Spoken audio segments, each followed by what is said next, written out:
Hello and welcome. Today we're going to be talking about flugelhorns. Stick around.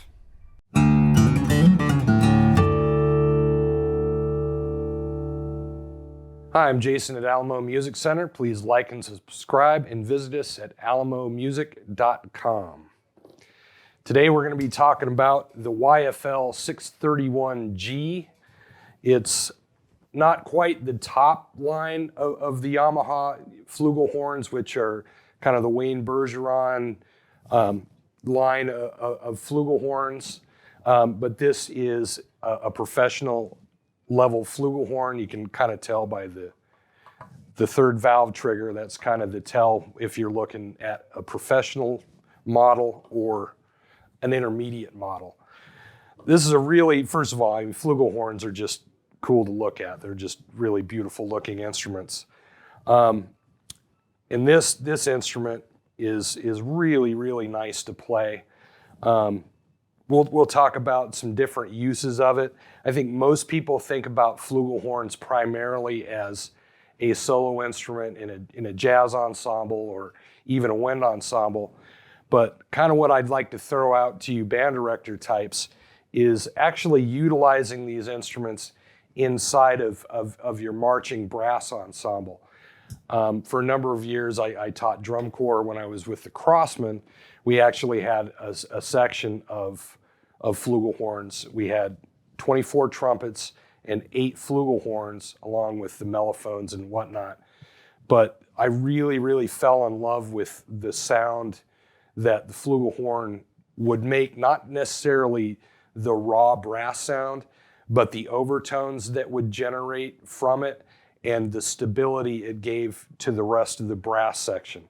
If you want to check out what that sounds like, go back on YouTube and check out, Crossman from 2012 primarily. That's one of my favorites, 2013.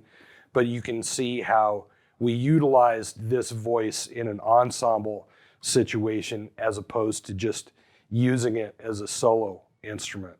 But I highly recommend that. It really darkens up the sound of your trumpets. When your flugelhorns are in tune, it just rings those overtones that really stabilize the upper brass, give them something to listen through and down to, and really get a fairly unique color of sound that you don't always hear when you just have trumpets or mellophones or trumpets and French horns.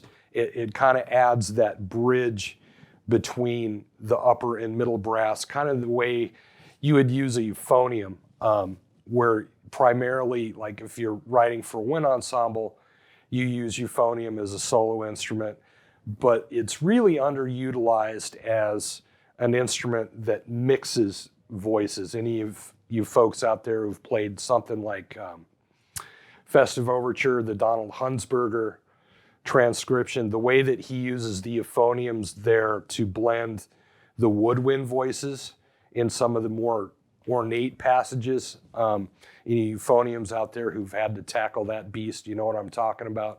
But it does add a color without being too present, but it really adds a nice, it's almost like the color white if you're painting. It just blends colors really nicely. This instrument, like anything you'll pick up from Yamaha, it's very predictable. All the pitch tendencies are, where you'd want them. It's predictable. This horn is going to play like that horn. And that's really the hallmark of Yamaha's products. It's really solid feeling in your hand. The third valve mechanism, I mean, you'd really have to go out of your way to mess this thing up. The way that they build these things, it's really solid. Even though it looks fairly fragile, I mean, you'd have to throw a baseball against it to hurt it, I think. But I'll give you a little bit of an idea of what it sounds like.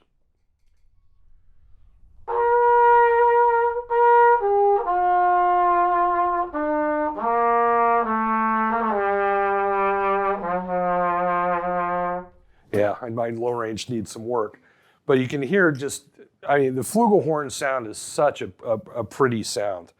And similar to a marching mellophone, I mean, really, you're your functional range is going to be that low G, low F sharp, that range up to around top line G to that A. Anything above that is really kind of a special effect note. If you were writing for a mellophone section or a flugelhorn section, you probably wouldn't write up in that range in a 2D context. It would really be more for a solo kind of context, but just like the mellophone, really G to G, that's going to work. Flugelhorns, similar to mellophones, you get above that A, things can kind of get squirrely on you. And again, it's really more of a special effect kind of range that you're going for, particularly with soloists.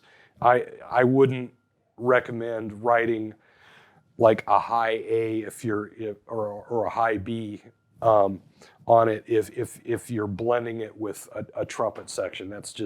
You're just asking for all sorts of color and pitch problems. So you want to think about writing for it just like you would a mellophone. It is kind of a limited range, but in the hands of the right people, these things can really add a lot to the basic sound of your upper brass. Plus, the way that we kind of picked our players for flugelhorns is if we had a player with great fingers and maybe not such a great range, this was a perfect fit. You can be just as technical with a flugelhorn that you are with a mellophone. I'm not saying you want to substitute. This is definitely an enhancement. You're always going to want to have your mellophones.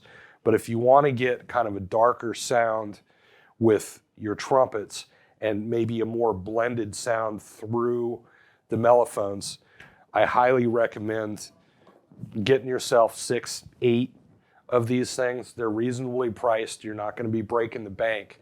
And it really does add a lot to what your upper brass could sound like.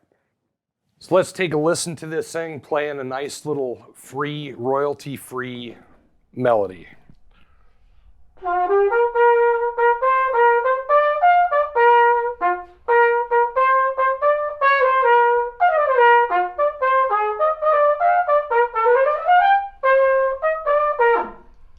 Bonus points, if anybody knows the drum corps and the year that little tune came from, please put that in the comments. But bonus points if you get that.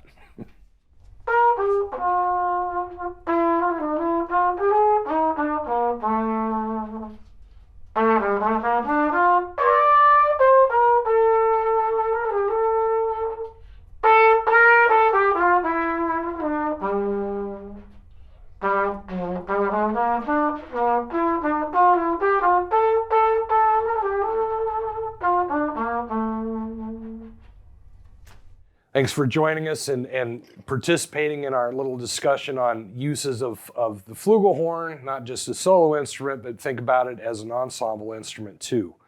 Please like and subscribe. Come on down to the store downtown or visit us at alamomusic.com.